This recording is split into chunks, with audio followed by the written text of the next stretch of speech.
Parlons sexualité. Je ne suis pas un spécialiste sur la question de la sexualité, mais je pense que la parole de Dieu est suffisante pour nous rendre capables d'en discuter sans craindre de dire n'importe quoi.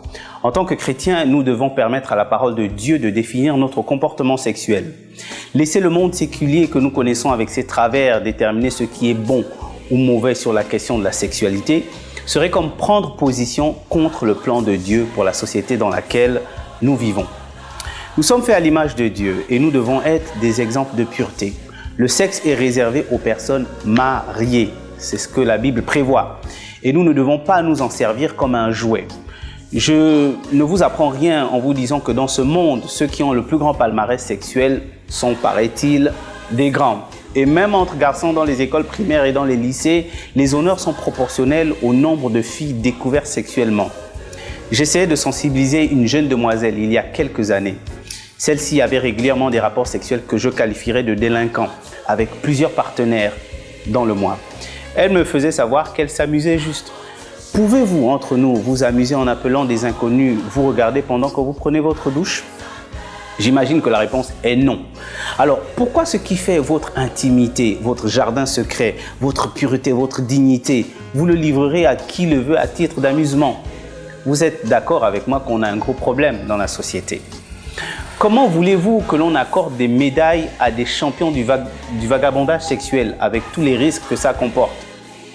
Je comprends mieux, voyez-vous, pourquoi la Bible déclare dans Ecclésiaste chapitre 10 verset 7 « J'ai vu des esclaves sur des chevaux et des princes marchant sur la terre comme des esclaves. » Nous renversons les choses en croyant que ce qui fait la mode reflète la volonté de Dieu. Dieu, dans son plan, veut faire de nous des gens équilibrés, des gens normalement constitués. Mais l'homme, ça le dérange. En fait, ça dérange Satan. Et Satan est prêt à tout pour conduire la société dans le couloir de la perversité et de l'immoralité. J'ai toujours dit à certaines filles avec qui je discute qu'aussi longtemps qu'un garçon ne vous connaît pas sexuellement dans votre quartier ou ailleurs, il aura une approche respectueuse vis-à-vis de vous. Mais le jour où il découvre votre nudité, non seulement il en parlera à tous ses potes, mais sa marque de respect pour vous perdra son sens. Je vous propose de faire avec moi cette confession de foi. Ok? Vous pouvez répéter après moi.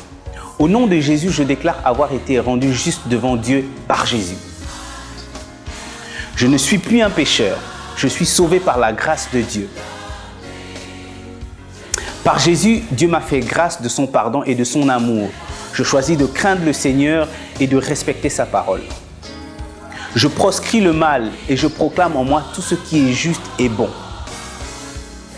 Je proclame l'influence de la parole de Dieu sur moi et sur tout ce qui concerne ma sexualité. Je choisis de ne pas tordre la parole de Dieu à ma convenance pour des bavures sexuelles. Je proclame qu'elle est mon miroir au quotidien. Je m'engage à vivre une vie de sainteté car Dieu est saint. Je m'engage à fuir le mal et tout ce qui y ressemble. Je prends la ferme décision de fuir la fornication et l'adultère.